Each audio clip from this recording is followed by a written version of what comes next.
Welcome, dear listener, to a place where shadows gather beneath ancient boughs, and the wind carries more than just the scent of pine needles and damp earth.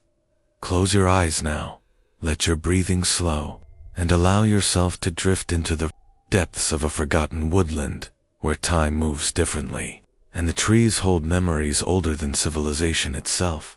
Tonight, we venture into a forest that maps refuse to record. A place where the canopy grows so thick that even moonlight struggles to reach the forest floor. Here, beneath towering pines that have stood sentinel for centuries, something waits in the spaces between silence. Can you hear it? That gentle rustling. Not quite wind, not quite whisper. The soft creak of ancient bark, the distant snap of twigs beneath unseen feet, and threaded through it all, the faintest echo of something that might once have been a song. This is a place where lost souls have wandered for generations, drawn by a melody that drifts through the undergrowth like morning mist. A lullaby as old as the forest itself, beautiful in its simplicity, terrible in its purpose. Those who hear it speak of peace beyond measure, though few who venture deep enough to truly listen ever return to tell their tale. So settle in. Let your mind wander into these shadowed groves, and prepare yourself for a journey into the heart of the woodland's darkest secret. For tonight, you too will hear the lullaby beneath the pines. The endless day of Millbrook. The first thing Sarah noticed about Millbrook was the silence. Not the gentle quiet of a peaceful morning, but the heavy, oppressive stillness that seemed to press against her eardrums like cotton wool. She sat in her rented sedan at the edge of what had once been Main Street, engine ticking as it cooled, and stared through the windshield at a town that time had forgotten. The GPS had died 20 miles back, its cheerful voice cutting out mid-sentence as if even technology refused to acknowledge this place existed. Sarah had continued driving by instinct, following road signs that grew increasingly weathered and illegible, until she'd found herself here, in a place that shouldn't have been on any map. Millbrook stretched before her like a photograph left too long in sunlight, all faded edges and bleached colors. Victorian houses lined the street in various states of decay, their gingerbread trim hanging like broken lace, their windows dark and empty as dead eyes, paint peeled from clapboard siding, in long curling strips that moved sluggishly in the still air. Weeds pushed through cracks in the sidewalk with the patience of decades, creating abstract patterns of green against gray concrete. She had come here looking for her grandfather's house, armed with nothing but an address scrawled on a piece of paper and a set of keys that had arrived in the mail 3 weeks after his funeral. The lawyer had been apologetic but vague. Apparently, her grandfather had owned property here, property no one in the family had known about. The inheritance was modest but puzzling, a house in a town called Millbrook, somewhere in the rural heart of a state Sarah had visited only once as a child. Now, sitting at the edge of this forgotten place, she wondered if she had taken a wrong turn somewhere along the way. This couldn't be right. Towns didn't simply vanish from existence, didn't decay into such perfect, undisturbed ruin. There should be signs of life, of people, of the ordinary bustle that marked human habitation. Instead, there was only the silence and the sense of watching, eyes behind empty windows. Sarah turned off the engine and stepped out of the car. The air was thick and humid, carrying the smell of old wood and something else, something sweet and cloying, that made her think of flowers left too long in a vase. Her footsteps echoed strangely on the cracked asphalt, each sound seeming to hang in the air a moment too long before fading into the oppressive quiet. She walked slowly down Main Street, her eyes moving from building to building. A barber shop, with its red and white pole still intact but faded to pink and cream. A general store with soap advertisements from decades past still visible behind grimy windows. A small church at the end of the street, its white paint turned gray with age and neglect. Its bell tower reaching toward a sky that seemed perpetually overcast, despite the lack of visible clouds. The wrongness of it all settled over her like a cold blanket. This wasn't just abandonment. This was preservation, as if someone had taken a slice of the past and kept it suspended in amber, untouched by the passage of time.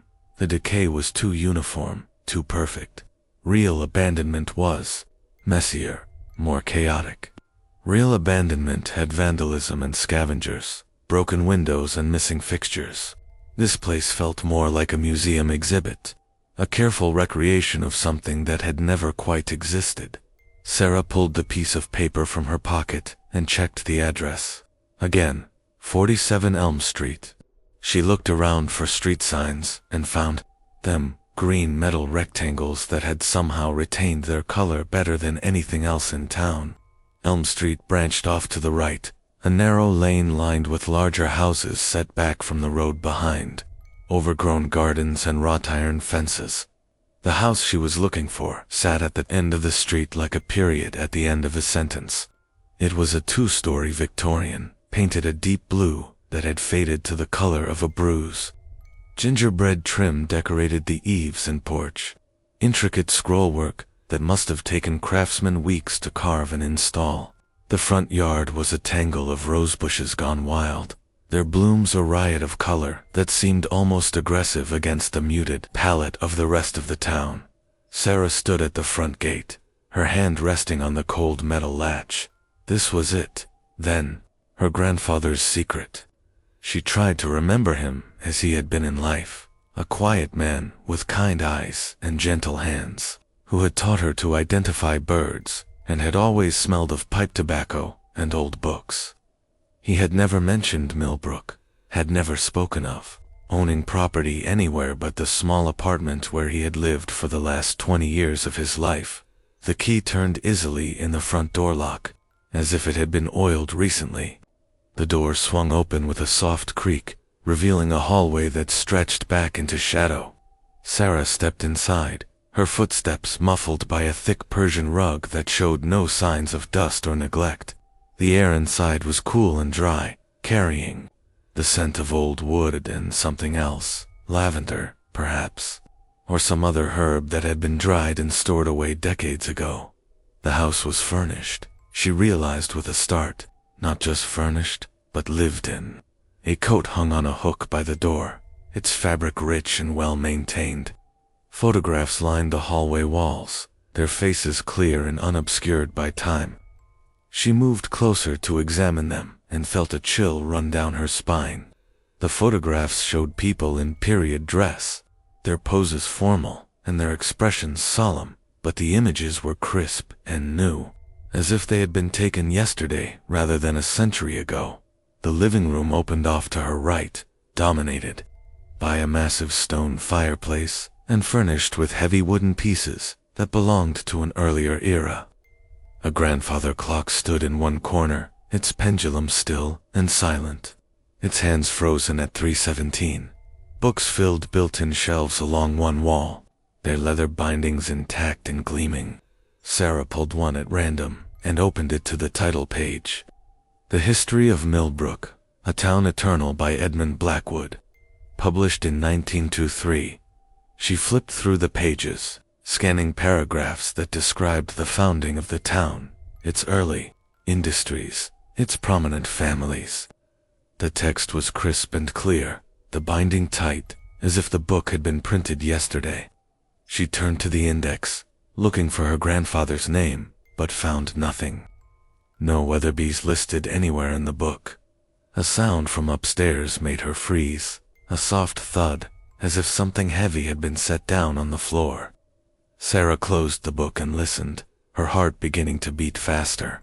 The house around her was silent, but it was a different kind of silence now, a waiting silence, as if the building itself was holding its breath. She climbed the stairs slowly, each step creaking despite the apparent good condition of the wood. The upper hallway was lined with doors, all of them closed except for one at the far end.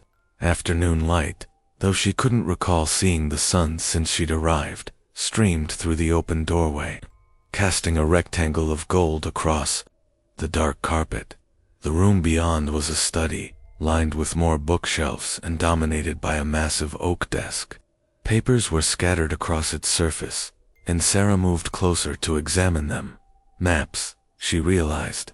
Hand-drawn maps of Millbrook and the surrounding area, showing roads and landmarks that didn't match anything she had seen on her drive in. The roads curved and twisted in impossible ways, doubling back on themselves, creating patterns that hurt to look at. One map was different from the others, newer somehow, though drawn in the same careful hand. This one showed just Main Street and the surrounding blocks, but with additions that made no sense. Buildings were marked with dates, not construction dates, but repetitions. Johnson General Store, day 1247. Millbrook Church, day 1247. 47 Elm Street, day 1247. Sarah's hands trembled as she picked up the map. In the corner, in the same careful script, someone had written, "The loop continues. The day repeats. We are trapped in eternal Tuesday, October 15th, 1924. God help us all." The date was wrong, of course. It was June 2024, a Thursday, not October, not 1924. But as Sarah stared at the map, she felt something cold and heavy settle in her stomach. The light outside was wrong for June, too golden, too slanted, more like autumn than early summer. And now that she thought about it, she couldn't remember seeing a single calendar or newspaper since arriving in town. She set the map down and moved to the window, looking out over the town below. From this height, she could see the full extent of Millbrook, could trace the neat grid of streets and the careful placement of buildings. It was small, she realized, smaller than it had seemed from ground level. She could see the edges of the town clearly now, could see where the buildings simply stopped and gave way to empty fields that stretched to a horizon that seemed strangely close. As she watched, a figure moved along Main Street below. Sarah pressed her face to the glass, trying to get a better look. It was a man in a dark suit, walking with the measured pace of someone who had all the time in the world. He passed beneath a streetlight, though Sarah was sure the streetlights hadn't been on when she'd walked that same route, and for a moment his face was illuminated. He was young, perhaps 30, with dark hair and a serious expression. He walked to the end of Main Street, turned, and began walking back the way he had come. Sarah watched him complete this circuit 3 times before she realized what she was seeing. He wasn't just walking aimlessly, he was following a pattern, a routine. Each time he reached the church at the end of the street, he would pause, check a pocket watch, nod to himself, and turn around. Each gesture was identical, performed with the precision of a clockwork figure. She left the study and hurried downstairs, driven by a need to understand what was happening. The front door stood open. Had she left it that way? She couldn't remember. She stepped onto the porch and looked down the street toward Main Street, but the figure was gone. The streetlights were off, and the golden afternoon light had faded to the flat gray she had noticed when she first arrived. The silence pressed against her again, heavier now, weighted with implications she didn't want to consider. Sarah walked back toward Main Street, her footsteps echoing in the empty air. She needed to find someone, anyone, who could explain what this place was. The inheritance, the preserved town, the maps with their impossible dates. There had to be a rationale, explanation. The general store's door stood ajar, and Sarah pushed it open, a bell chiming softly as she entered. The interior was a perfect recreation of an early 20th century shop, complete with glass front cases and handwritten price signs. Shelves lined the walls, stocked with products whose labels and packaging belonged to another era. Everything was clean and well-maintained, as if the store was still in operation. "Hello?" Sarah called out, her voice swallowed by the shop's cluttered interior. "Is anyone here?" No response came, but she heard something, a soft rustling from behind the counter. She moved closer and found a newspaper spread open beside the cash register. The Millbrook Gazette. dated Tuesday, October 15th, 1924. The headline read, "Strange atmospheric disturbance, reported residents experience unusual weather phenomena." Sarah picked up the paper, her hands shaking slightly. The print was crisp and clear, the paper unmarked by age. She scanned the article, reading about reports of time distortions, of clocks stopping, of residents experiencing the same day over and over again. The article was written in the measured, formal style of the period, but the content was anything but ordinary.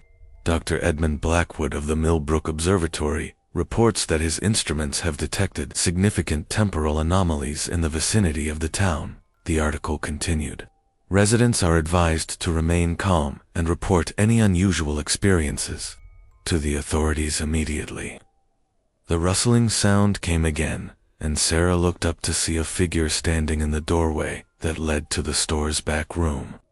It was an elderly woman in a dark dress, her gray hair pulled back in a severe bun. She stood perfectly still, her eyes fixed on Sarah with an intensity that made her skin crawl. "You're new," the woman said, her voice carrying the flat inflection of someone reciting lines. "You shouldn't have come here." Sarah took a step backward, the newspaper crumpling in her hands. "I'm looking for information about my grandfather's house. On Elm Street, number 47. The woman's expression didn't change, but her head tilted slightly, like a bird studying something interesting. "The Weatherby house. Yes. He tried to warn people, you know? Tried to tell them not to come, but they always come anyway." Tried to warn people about what? But the woman was already turning away, moving back into the shadows of the storeroom, with the same measured pace Sarah had observed in the man on Main Street. "Tuesday, October 15th, 1924, the woman said, her voice fading as she disappeared from view. "It never ends. It never ends." Sarah left the newspaper on the counter and hurried out of the store, her breath coming in short gasps. The street outside was empty again, but she could feel eyes watching her from behind dark windows. She walked quickly back toward Elm Street, her mind racing. The map, the newspaper, the woman's words, they all pointed to the same impossible conclusion. Back at the house, Sarah went immediately to the study and spread the maps across the desk. The detail was incredible, showing not just buildings and streets, but also the movements of people throughout the town. Lines traced paths from house to house, shop to shop, all converging on certain locations at specific times. In the margin of one map, someone had written, "Mrs. Patterson, 2:15 p.m., general store. Same conversation every day. Warns newcomers, then retreats. Pattern unchanged for 1,247 iterations." Sarah checked her watch. It was 2:30 p.m. If the pattern held, Mrs. Patterson would be back in the store tomorrow, at the same time, would deliver the same warning, would retreat in the same manner. The thought made her feel sick. She spent the next hour exploring the house more thoroughly, searching for clues about her grandfather's connection to this place.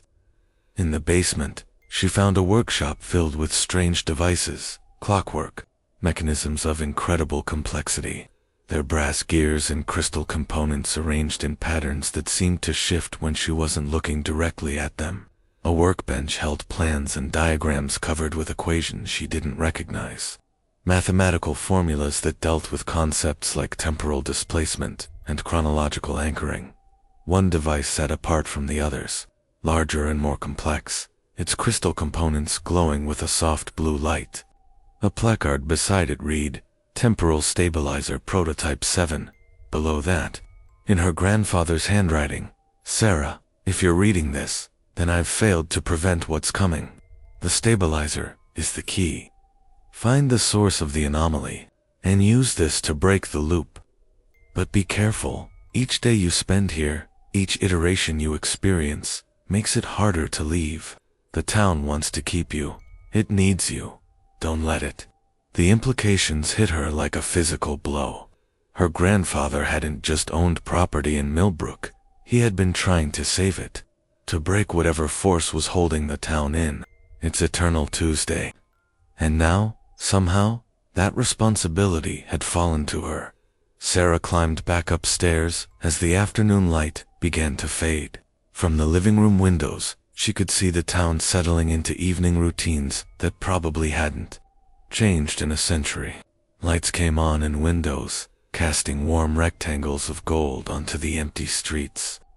Smoke began to rise from chimneys, though she felt no corresponding warmth in the air. The whole scene had the quality of a diorama, beautiful and detailed but fundamentally lifeless. She tried to leave. That was her first instinct, her first rational response to the impossibility of her situation. She got in her car and drove toward the edge of town, following the road she had taken to arrive, but the road curved and twisted in ways that defied her memory, leading her in circles that brought her back to Main Street, no matter which direction she chose. After an hour of driving, she parked again in the same spot where she had started. Her fuel gauge noticeably lower, but her situation unchanged. Night fell over Millbrook with unusual swiftness, the sky darkening from gray to black in the space of minutes, rather than the gradual transition of a normal sunset.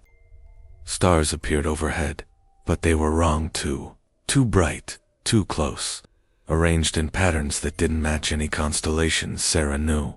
The wrongness of it all pressed down on her like a weight, making it difficult to breathe. She returned to the house on Elm Street, locking the door behind her, though she doubted it would make any difference.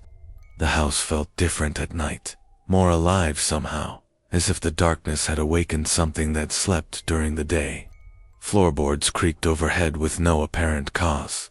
Doors opened and closed of their own accord. The grandfather clock in the living room began to tick, its hands moving backward toward 3:17. Sarah tried to sleep, but every time she closed her eyes, she could hear voices, distant conversations carried on the night air, the sound of footsteps on cobblestones, the clatter of horse-drawn carriages. When she looked out the window, the streets were empty, but the sounds continued, as if the town was replaying the echoes of countless nights, countless repetitions of the same eternal day. She dozed fitfully and woke to sunlight streaming through the bedroom windows. Her watch showed 6 a.m., but the light had that same golden quality she had noticed yesterday, as if filtered through amber. Sarah dressed quickly and went downstairs, finding a breakfast laid out on the kitchen table, coffee still hot, eggs still warm, toast still crisp. She hadn't prepared any of it. The newspaper by her plate was identical to the one she had found in the general store, down to the smallest detail. Same headline, same article about temporal anomalies, same formal photograph of Dr. Edmund Blackwood. The date was still Tuesday, October 15th, 1924. Sarah ate the breakfast, though it tasted like ash in her mouth. She was trapped, just as her grandfather had been, just as the residents of Millbrook had been for over a century. The loop was perfect, inescapable, designed to repeat endlessly, with only the smallest variations, to prevent complete madness. She was part of it now, another figure in the eternal tableau. But her grandfather had left her tools, had spent years trying to understand the mechanism that held the town in its temporal prison. Sarah returned to the basement and examined the stabilizer more carefully. It was clearly meant to be portable, with handles and a carrying case designed to protect the delicate crystal components. The device hummed with potential energy, its blue glow pulsing in a rhythm that matched her heartbeat. The plans scattered across the workbench showed the town from a different perspective, not as a collection of buildings and streets, but as a complex pattern of energy flows. Lines of force crisscrossed the map, converging on a point just outside the town limits. In an area marked with symbols Sarah didn't recognize, her grandfather's notes described it as the focal point of the anomaly and the source of the temporal distortion. Sarah studied the maps until she had memorized the location, then carefully packed the stabilizer in its case. If she was going to break the loop, she would need to find the source of the anomaly and somehow use her grandfather's device to disrupt it. The thought terrified her. What if she failed? What if she made things worse? But the alternative was to spend eternity trapped in the same day, watching the same routines play out over and over until madness claimed her. The focal point was located in a field about 2 miles outside of town, accessible by a dirt road that didn't appear on any of the regular maps. Sarah loaded the stabilizer into her car and drove slowly through Millbrook's empty streets, past the familiar buildings and their frozen inhabitants. She saw Mrs. Patterson preparing to open the general store, moving through her morning routine with mechanical precision. The man in the dark suit was beginning his first circuit of Main Street, checking his pocket watch as he passed beneath each streetlight. They didn't notice her leaving. Perhaps they couldn't notice, locked as they were into their prescribed patterns. Sarah felt a pang of sympathy for them. These people who had been trapped for so long that they had become part of the mechanism itself. How many iterations had it taken for their humanity to erode, for their individual consciousness to fade into mere repetition? The dirt road was rougher than she had expected, forcing her to drive slowly over ruts and stones that seemed designed to discourage visitors.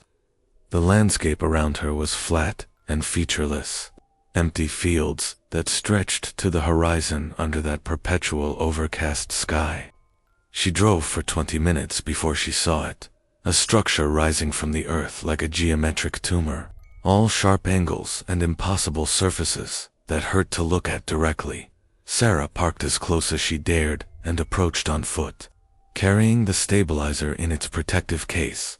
The structure was clearly artificial, though its design followed no architectural principles she recognized.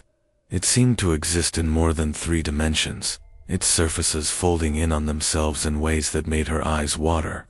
At its base, she could see an opening, not quite a door, but a gap in the strange material that pulsed with the same blue light as her grandfather's device. The air around the structure was thick and heavy, charged with an energy that made her skin tingle. Sarah could feel the temporal distortions emanating from the opening waves of disrupted time that washed over her in irregular pulses. Each pulse brought with it a moment of disorientation, a sense of being simultaneously in multiple moments. At once, she opened the stabilizer's case and lifted out the device. Up close, its complexity was even more apparent. Dozens of crystal components were arranged in intricate patterns, connected by networks of fine wires and microscopic gears. The device was warm to the touch, its blue glow intensifying as she approached the structure. The instructions her grandfather had left were simple in principle, but terrifying in practice. She needed to carry the stabilizer into the structure's heart, to the source of the anomaly, and activate it at precisely the right moment. The device would attempt to stabilize the temporal field, to restore normal chronological flow to the area, but the process would be dangerous. The energies involved were massive, barely contained, and any mistake could result in consequences far worse than the current loop. Sarah stood at the threshold of the opening, gathering her courage. Behind her, she could see Millbrook in the distance, its buildings and streets locked in their eternal afternoon. If she failed, she would condemn not only herself, but everyone trapped in the town to an existence of endless repetition. If she succeeded, she wasn't sure what would happen then. Would time resume its normal flow? Would the trapped residents be freed, or would they simply crumble to dust, their borrowed time finally coming to an end? The opening pulsed with invitation and menace in equal measure. Sarah took a deep breath and stepped inside. The interior of the structure defied every law of physics she understood. Corridors stretched in directions that shouldn't exist, their walls covered with symbols that seemed to move when she wasn't looking directly at them. The air was thick with temporal distortions, each step forward taking her through layers of compressed time. She could see echoes of her own movements, ghostly afterimages that showed her taking different paths, making different choices. The stabilizer grew heavier as she penetrated deeper into the structure, its blue glow brightening. in response to the increasing temporal pressure. Sarah followed the device's pull, allowing it to guide her through the maze of impossible corridors toward the source of the anomaly. The walls around her began to show images, glimpses of Millbrook's past, fragments of the day when everything had gone wrong. She saw Dr. Edmund Blackwood working frantically in his observatory, trying to understand the readings his instruments were showing him. She saw the moment when the experiment, whatever it had been, went catastrophically wrong, tearing a hole in time itself and trapping the town in an endless loop. She saw her grandfather, decades later, arriving in Millbrook just as she had. Drawn by curiosity and family connections, she was only beginning to understand. The heart of the structure was a vast chamber dominated by a pillar of crystallized time, its surface rippling with temporal currents that created mesmerizing patterns of light and shadow. The pillar pulsed with the rhythm of the town's trapped day, each beat sending waves of distorted time through the chamber. At its base, Sarah could see the remains of Dr. Blackwood's original experiment, machinery that had been partially fused with the temporal crystallization, creating a hybrid device of incredible and dangerous power. The stabilizer was almost too heavy to carry now, its systems fully activated by proximity to the anomaly's source. Sarah could feel the device's eagerness, its readiness to fulfill the purpose for which her grandfather had designed it. But she could also sense the magnitude of the forces she was about to attempt to control. The crystallized time pillar contained decades of compressed temporal energy, all of it held in perfect but unstable equilibrium. Sarah approached the pillar carefully, feeling the wash of temporal distortions grow stronger with each step. She could see her reflection in the crystal's surface, but it was wrong. The reflection showed her at different ages, different moments in her life, all superimposed on one another like a multiple exposure photograph. The sight was disorienting, reminding her that she was no longer operating under the normal rules of cause and effect at the pillar's base. She found what she was looking for, a connection point where Dr. Blackwood's original machinery interfaced with the crystallized time. The stabilizer fit perfectly into the space, its crystal components aligning with the pillar's structure as if they had been designed together. Perhaps they had been. Her grandfather had had decades to study the anomaly, to understand its mechanisms. To design a solution, Sarah activated the stabilizer and immediately felt the chamber fill with competing energies. The device fought to impose order on the chaotic temporal field, its blue glow battling against the pillar's prismatic light. The structure around her began to shake, its impossible geometry becoming even more unstable as the two systems struggled for dominance. The process was not quick. For what felt like hours, Sarah stood in the chamber's center, holding the stabilizer steady while it worked to unravel decades of compressed time. She could feel the loop beginning to weaken, could sense the rigid patterns that had held Millbrook in stasis starting to crack and shift. But she could also feel resistance. The anomaly didn't want to be fixed, had developed something like consciousness over its century of existence, and it fought back with desperate fury. Images flashed through the chamber, scenes from the endless Tuesday played out at incredible speed, showing her the full scope of what she was trying to destroy. She saw Mrs. Patterson having the same conversation thousands of times, her humanity slowly eroding with each repetition. She saw the man in the dark suit walking his eternal circuit until the act became as automatic as breathing. She saw her grandfather working frantically in the basement laboratory, aging and dying while the town remained frozen around him. The stabilizer reached critical resonance, and suddenly everything changed.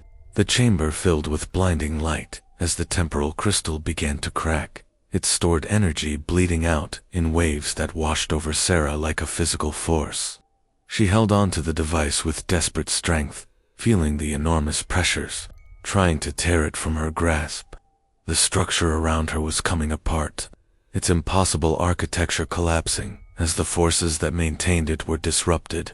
Then, with a sound like breaking glass amplified 1,000-fold, the crystal pillar shattered completely.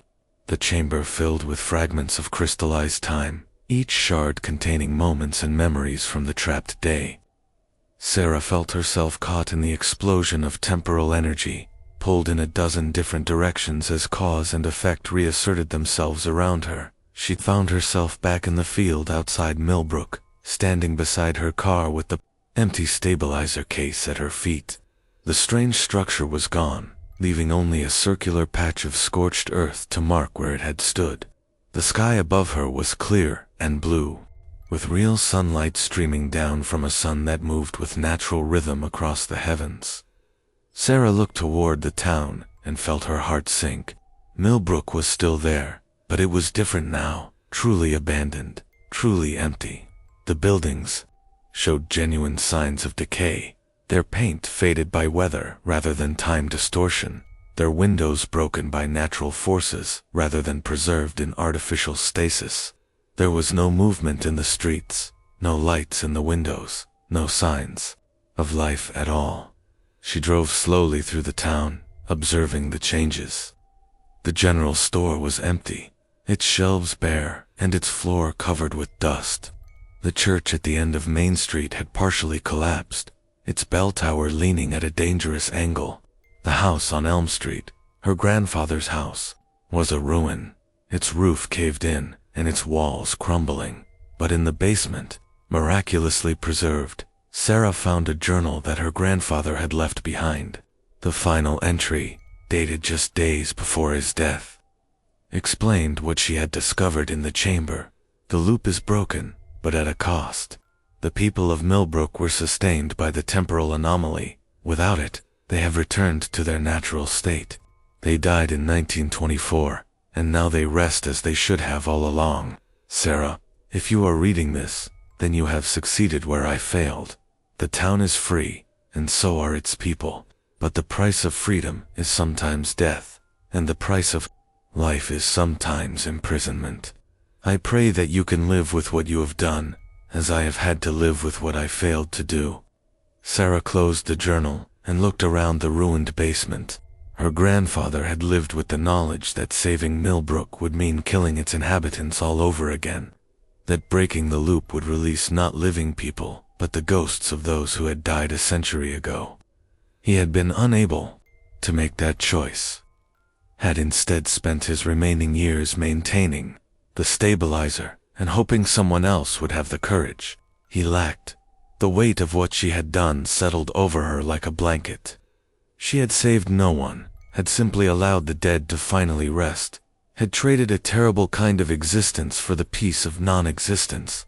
The people of Millbrook had been trapped between life and death for 100 years, sustained by forces they couldn't understand or control.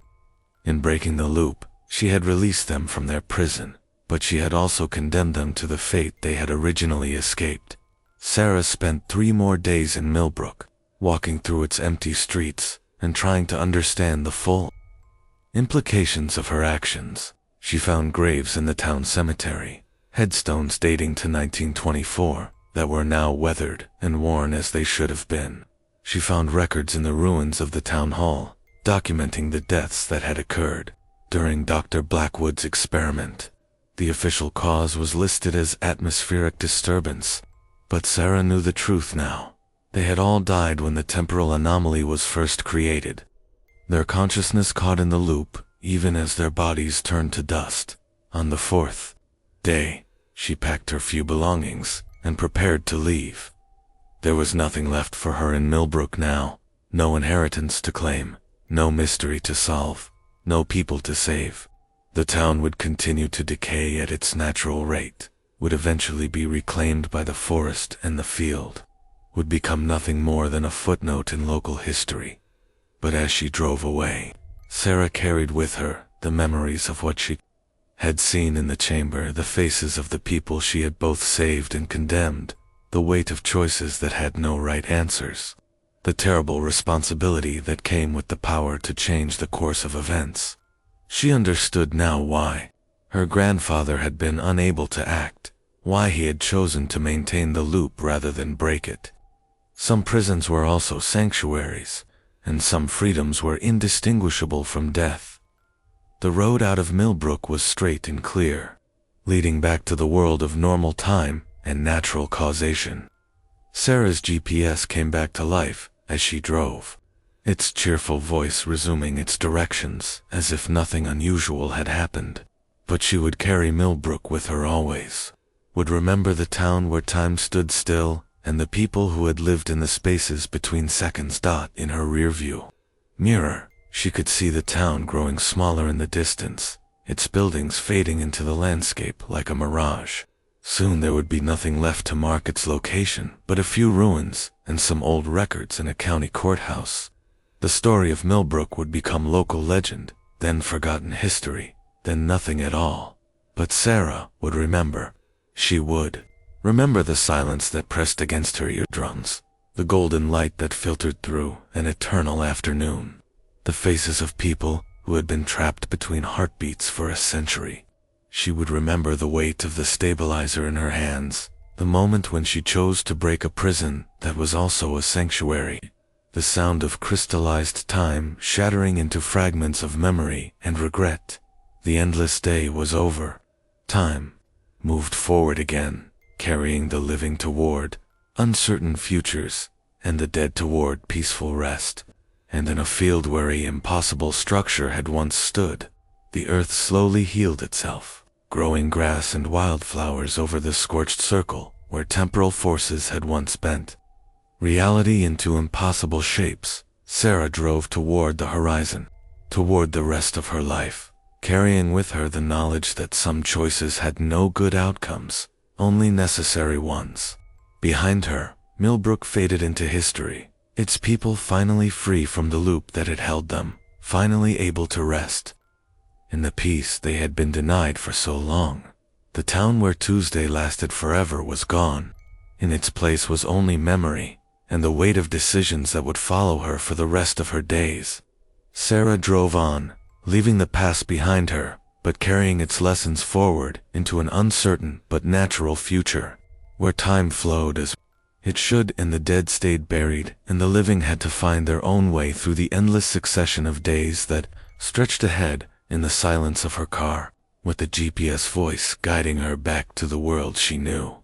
Sarah finally allowed herself to weep for the people of Millbrook, for her grandfather's long burden, and for the terrible truth that sometimes salvation and destruction were the same thing, seen from different angles of an infinitely complex moral geometry.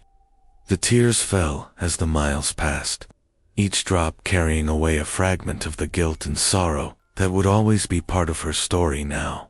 The sun moved across the sky at its proper pace, marking the passage of time in the way it was meant to be marked. Tuesday became Wednesday, became Thursday, each day flowing naturally into the next, without repetition or loop or the crushing weight of eternal sameness. Sarah drove toward tomorrow, carrying yesterday's ghosts, but no longer trapped by them, free to face whatever choices lay ahead with the hard-won knowledge that sometimes the most loving thing you can do is let someone go. Even if letting go looks exactly like letting die, time moved forward, as it always had and always would, carrying the living and the dead along its current toward destinations unknown. And in a place that had once been called Millbrook, the earth grew green and wild over the ruins of houses where time had stood still, where people had lived the same day over and over, until living became just another form of dying, until dying became just another way of being saved. But the story did not end there. In that field where Sarah wept for the weight of necessary choices, stories like this one have a way of continuing, of rippling outward through time, like stones thrown into still water, creating patterns that extend far beyond their original impact. Sarah returned to her ordinary life, her job at the university, library, her small apartment, in a city where time moved at its proper pace, her quiet routines that had nothing to do with temporal anomalies or crystallized moments. She tried to forget Millbrook, tried to convince herself that it had been a dream, a stress-induced hallucination brought on by grief over her grandfather's death. But the stabilizer case in her closet was real, its empty interior still faintly warm to the touch. The journal pages she had photographed were real, filled with her grandfather's careful handwriting and impossible equations. The memories were real, too persistent and detailed to be dismissed as fantasy. Weeks passed, then months. Sarah found herself researching temporal physics in her spare time, reading papers on quantum mechanics and chronodynamics that she barely understood. She searched for references to Dr. Edmund Blackwood and found them scattered mentions in obscure academic journals from the 1920s. Papers on atmospheric disturbances and temporal measurement that had been largely ignored by the scientific community of his time. She found obituaries for the residents of Millbrook, brief newspaper notices that mentioned a tragic accident and unusual atmospheric conditions, but provided no real details about what had happened. The guilt followed her through her days, like a shadow, whispering questions she couldn't answer. Had she done the right thing? Were the people of Millbrook truly dead in 1924? Or had the loop somehow sustained their actual consciousness for a century? Had she freed them from suffering? Or had she murdered them all over again? The questions circled endlessly in her mind, creating their own kind of loop, their own prison of repetitive thought. It was in the university's rare books collection that she found the first sign that her actions had consequences beyond what she had anticipated. She was cataloging a donation of old scientific journals when she discovered a paper published in 1925, just months after the Millbrook incident. Temporal Resonance Patterns in Rural Communities by Dr. Margaret Thornfield, a physicist Sarah had never heard of. The paper described anomalous readings detected at sites across the Midwest, all of them exhibiting similar characteristics to what Dr. Blackwood had reported from Millbrook. Sarah's hands shook as she read the paper. Dr. Thornfield had identified 17 locations showing signs of temporal disturbance, all of them small rural communities, all of them experiencing what she called chronological instabilities. The paper included maps and coordinates, carefully documented measurements of temporal variance, and a chilling conclusion. The anomalies were spreading. That night, Sarah sat in her apartment with Dr. Thornfield's paper spread across her kitchen table, cross-referencing the coordinates with modern maps. Most of the locations mentioned in the 1925 paper were still there, still marked on GPS systems as small towns and rural communities. She chose one at random, Harmony Falls, Iowa, and spent hours researching it online. What she found made her stomach clenched with familiar dread. Harmony Falls had a population of 847, according to the most recent census, but forum posts and travel websites painted a different picture. Visitors described a town that felt frozen in time, where the same people seemed to perform the same activities every day. One blogger had posted photographs of Main Street taken a week apart, and they were identical down to the smallest detail. The same man walking the same dog at the same pace, the same woman hanging the same laundry on the same line, the same children playing the same games in the same schoolyard. Sarah booked a flight to Iowa the next morning. Harmony Falls was larger than Millbrook had been, but the similarities were unmistakable. The same oppressive silence, the same golden light that seemed to come from everywhere and nowhere, the same sense of watching eyes behind empty windows. Sarah parked on Main Street and walked through the town, observing the patterns of repetition that had become so familiar to her. A woman in a blue dress swept her front porch with mechanical precision. A man in overalls repaired the same section of fence over and over. Children played in the park, their laughter echoing strangely in the still air, their games following scripts that never varied. The local historical society was housed in a Victorian mansion that had been converted into a museum. Sarah found the curator there, a middle-aged woman named Eleanor, who moved with the same careful precision as everyone else in town. But when Sarah mentioned Dr. Thornfield's name, something changed in Eleanor's expression, a flicker of awareness, of genuine consciousness breaking through the programmed routine. "You'll hear about the time problem," Eleanor said, her voice dropping to a whisper. I've been waiting so long for someone to come, someone who would understand. Eleanor led Sarah to a room in the museum's basement, a space that had been converted into a research area filled with books, charts, and devices that looked remarkably similar to her grandfather's work. I was Dr. Thornfield's assistant, Eleanor explained. When the anomaly appeared here in 1926, she sent me to investigate. I've been trapped here ever since, but unlike the others, I've retained my awareness. I remember every iteration, every repetition. I've been documenting everything, hoping that someday someone would come with the knowledge to help. The documentation was extensive and heartbreaking. Eleanor had observed the town's descent into temporal stasis, had watched as the residents gradually lost their individual consciousness and became part of the loop's pattern. She had tried to leave countless times, but found herself unable to cross the town's boundaries, trapped by the same forces that held everyone else. Worst of all, she had slowly come to understand the truth about the anomalies. They were connected, part of a larger network that was spreading across the country like a slow infection. Dr. Blackwood's experiment in Millbrook wasn't the beginning, Eleanor explained, her voice heavy with the weight of decades of accumulated knowledge. It was just the first place where the effect became visible. The real source is something else, something that uses places like Millbrook and Harmony Falls as anchor points, as nodes in a vast temporal network. She showed Sarah maps that her grandfather had never seen, charts that showed the progression of the anomalies over nearly a century. The pattern was clear once you knew how to look for it. The affected towns formed a rough spiral pattern, with each new site appearing farther from the center, as if something was slowly expanding its influence across the landscape. "What's at the center?" Sarah asked, though she dreaded the answer. Eleanor pulled out a map of the United States with a red circle marked at the spiral's heart. The location was in Montana, in a region marked as protected wilderness, far from any major cities or towns. "We don't know," Eleanor admitted, "but Dr. Thornfield was planning to investigate when the anomaly trapped me here." Her last letter mentioned unusual seismic readings and reports of strange phenomena from local Native American tribes.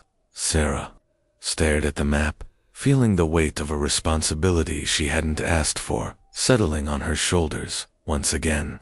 She had thought that breaking the loop at Millbrook would end the story, would free her from the burden of impossible choices.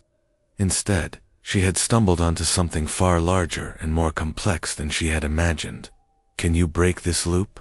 Eleanor asked, hope and desperation mingling in her voice, "like you did at Millbrook?" "I don't know," Sarah answered honestly. "I don't even know if what I did at Millbrook was right. The people there, when I broke the loop, they didn't return to life. They just ... ended." Eleanor nodded slowly.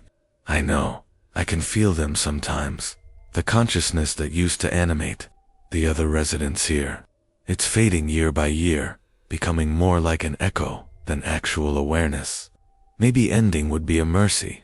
Sarah spent 3 days in Harmony Falls, studying Eleanor's research and trying to understand the scope of what they were dealing with. The temporal network was vast and complex, with each affected town serving as a node that helped to stabilize and expand the overall pattern. Breaking one loop might not be enough. The other nodes could compensate, could strengthen their connections to maintain the network's integrity. But there was another possibility, one that Eleanor had been exploring for decades. If someone could reach the source, the original point from which the anomalies were spreading, it might be possible to disrupt the entire network at once. It would be dangerous. The energies involved would be far greater than what Sarah had dealt with at Millbrook, but it might be the only way to free all the trapped towns at once. On her last night in Harmony Falls, Sarah sat with Eleanor in the museum's basement, surrounded by decades of painstaking research. The older woman looked tired, worn down by years of conscious existence in a world of repetition and routine. "If you decide to go to Montana," Eleanor said, "you should know that you won't be going alone. There are others like me in some of the affected towns. people who retained their awareness, who have been documenting and studying the phenomena. We've been in communication when possible, sharing information across the network. If you can reach the source, we'll try to help from our end. Try to destabilize our local loops at the same moment you attempt to disrupt the central node. The plan was risky and complicated, requiring precise timing and coordination across hundreds of miles. There was no guarantee it would work, and if it failed, Sarah might find herself trapped in the network permanently, adding another node to the expanding spiral of temporal imprisonment. Sarah left Harmony Falls the next morning, carrying with her copies of Eleanor's research and the coordinates of the source location in Montana. As she drove away, she could see Eleanor standing in the museum's window, waving goodbye with the slow, mechanical gesture of someone following a predetermined script. The conscious awareness that had flickered briefly during their conversations had already begun to fade back into the town's collective unconsciousness. The drive to Montana took 2 days. 2 days of normal time moving at its proper pace. Sarah used the time to study Eleanor's maps and diagrams, to prepare herself mentally for what she was about to attempt. The research painted a picture of something vast and alien, a force or intelligence that existed partially outside normal space-time and used the temporal loops as a way to extend its influence into the physical world. The location in Montana was deep in the wilderness, accessible only by hiking trails that wound through dense forest and rocky terrain. Sarah hired a local guide, a taciturn man named Jim, who asked no questions about her destination or the heavy case she carried with her. They hiked for 6 hours through increasingly difficult terrain, following paths that seemed to twist and double back on themselves in ways that reminded Sarah uncomfortably of her experience in Millbrook. The source, when they finally reached it, was nothing like the crystalline structure she had found outside Millbrook. Instead, it was a perfectly circular lake, its water so dark and still that it looked like a mirror made of obsidian. The lake was surrounded by standing stones, weathered monoliths that Eleanor's research suggested had been placed there by indigenous peoples centuries ago as a warning or containment measure. "This is as far as I go," Jim said, his voice tight with barely controlled fear. "The old stories say this place is cursed, that people who come here don't come back the same, or don't come back at all." Sarah thanked him and sent him back toward civilization, knowing that what she was about to attempt was too dangerous to risk involving anyone else. She set up camp on the shore of the dark lake and spent the night studying the patterns of energy that emanated from its depths.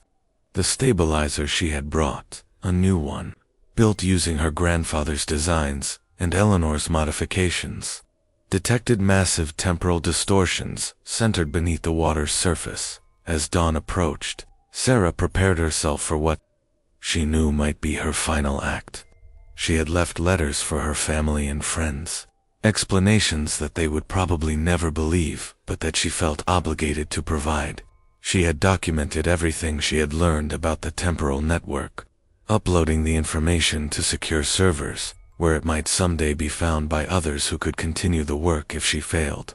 The stabilizer was heavier this time, its crystal components more complex and powerful than the original device. Sarah carried it to the edge of the dark lake and activated its preliminary systems. The device hummed with potential, its blue glow reflecting off the water's surface like phosphorescent algae. She waded into the lake, feeling the water's unnatural chill seeping through her clothing. Each step forward took her deeper into the temporal distortions, deeper into a space where cause and effect became meaningless concepts. She could see her reflection in the water's surface, but it was wrong again. Multiple versions of herself, superimposed on one another, showing different ages, different choices, different possible outcomes of this moment. At the lake's center, the water was deep enough that she had to tread water while holding the stabilizer above the surface. She could feel something vast and alien stirring beneath her, could sense an intelligence that was ancient beyond human comprehension. The thing in the lake, for it was definitely a thing, definitely conscious and aware, had been using the temporal networks to study humanity, to understand how consciousness worked in creatures. Bound by linear time, Sarah activated the stabilizer's main systems and felt the lake respond immediately. The water began to churn and bubble as competing temporal forces struggled for dominance. She could feel the thing beneath her rising toward the surface, could sense its anger at having its experiment disrupted. But she could also feel the network beginning to destabilize, could sense the loops in distant towns starting to weaken as the central node was attacked. The creature that broke the surface of the lake was nothing Sarah's mind could properly process. It existed in too many dimensions, simultaneously, its form shifting and changing as it moved through states of being that had no names in any human language. But she could feel its intentions, could understand its purpose through direct mental contact that bypassed the need for words or images. It had been studying human consciousness, trying to understand how awareness could exist in creatures bound by linear temporal perception. The loops were experiments, ways of isolating and examining human consciousness under controlled conditions. The people trapped in the towns were test subjects, their repeated experiences providing data about how memory and identity functioned under extreme temporal conditions. But the creature was not malevolent in any human sense. It was simply, incomprehensibly alien, as different from human intelligence as humans were from bacteria. Its experiments had caused immense suffering, but that suffering had been as invisible to it as the pain of bacteria might be to a human researcher. It was only now, confronted with Sarah's direct interference, that it began to understand that its test subjects were conscious beings capable of experiencing suffering. The stabilizer reached critical resonance, and Sarah felt the temporal networks across the country beginning to collapse. In town after town, the loops were breaking, reality reasserting itself, time resuming its natural flow. But the cost was enormous.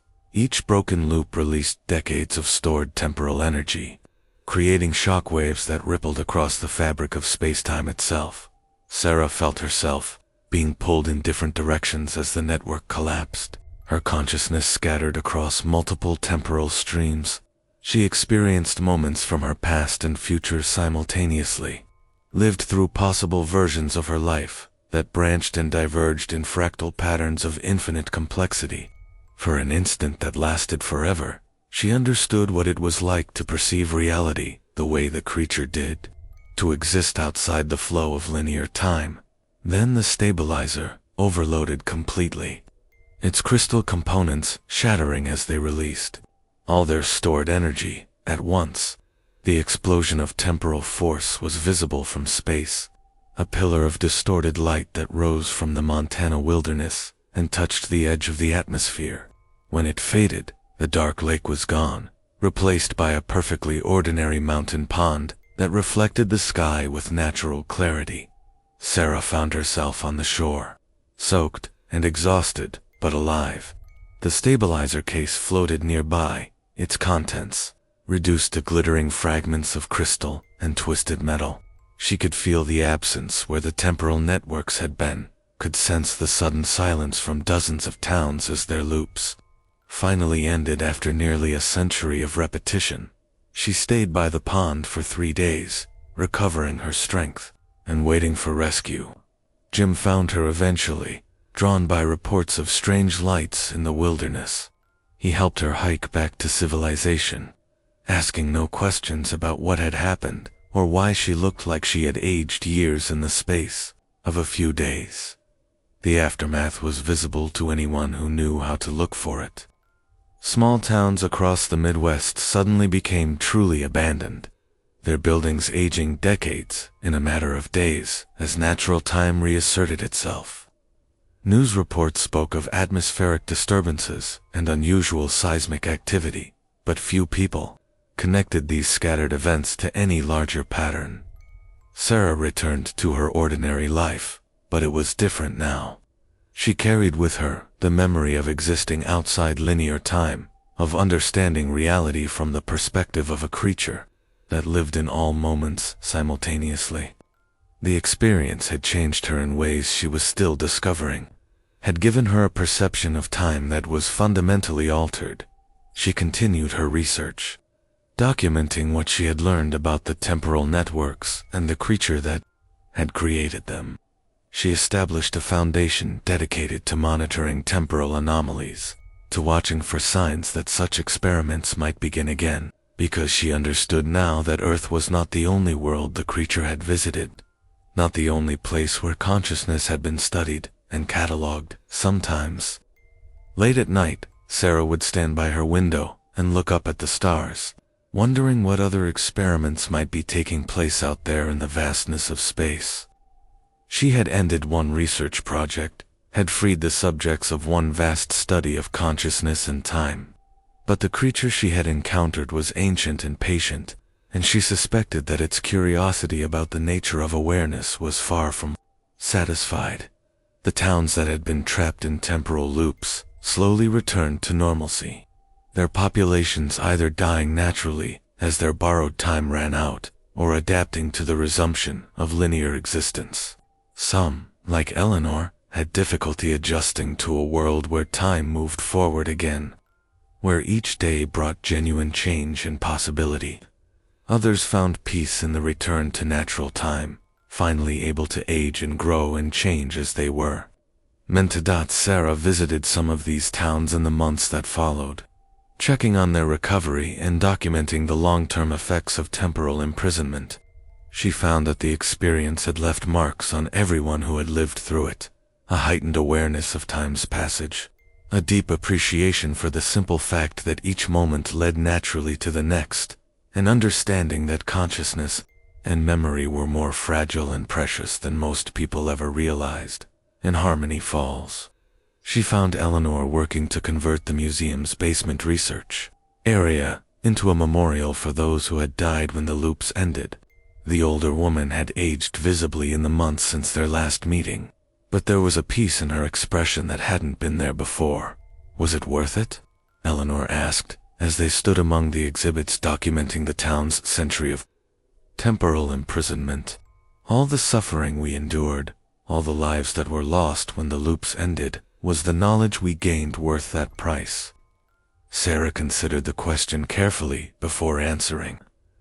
I don't know if it was worth it, she said finally, but I know that it was necessary. The creature would have continued its experiments indefinitely if we hadn't stopped it. How many more towns would have been trapped? How many more people would have suffered? Eleanor nodded slowly. I suppose that's the burden of those who make the hard choices. We never get to know if we were right, only that we were necessary. Sarah left Harmony Falls that afternoon, driving through countryside that looked exactly as it should, genuinely alive, genuinely changing, genuinely moving forward through time at the pace nature intended. But she carried with her the weight of Eleanor's words, the understanding that some choices existed beyond the simple categories of right and wrong, existing instead in the complex space between necessity and regret. The creature was gone, returned to whatever dimension it had come from, or perhaps simply moving on to other worlds, other experiments, other ways of understanding the mystery of consciousness. But its legacy remained in the changed lives of those who had survived its research, in the deep appreciation for linear time that came only from having lived without it, in the knowledge that awareness itself was a precious and fragile thing that should never be taken for granted. Sarah continued her work, continued her vigil, continued watching the skies for signs that Earth might once again become the subject of incomprehensible study by intelligence that existed beyond human understanding.